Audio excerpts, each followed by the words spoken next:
How to send USDC from Phantom to Binance. Hello everyone, welcome back. In this video I will show you how you can easily send your USDC from your Phantom wallet to Binance. So make sure you watch the video carefully so that you don't miss any of the steps in this process. First of all, you just have to launch your Phantom wallet application and then you just have to log in into your account if you haven't already. Now here on the home page you will be able to find your USDC token. So you need to select USDC and then it will ask you to provide the address. So in order to find this address from your Binance account, you need to launch your Binance application and then you need to tap on the deposit button on the home page. Then you need to tap on deposit crypto, and here in the search bar you simply need to search for USDC. Then you just have to tap on USDC and select the networks.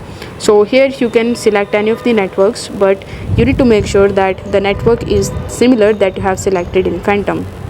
After selecting it, it will show you the QR code as well as the deposit address. So you need to copy the address from here, come back to Phantom and paste the address in this section and press next button in the bottom.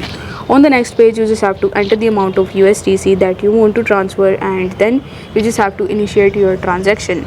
This way you will be able to send USDC from your Phantom account to Binance. I hope this video was helpful, and if it was, then don't forget to like the video and subscribe to the channel. Thank you so much for watching.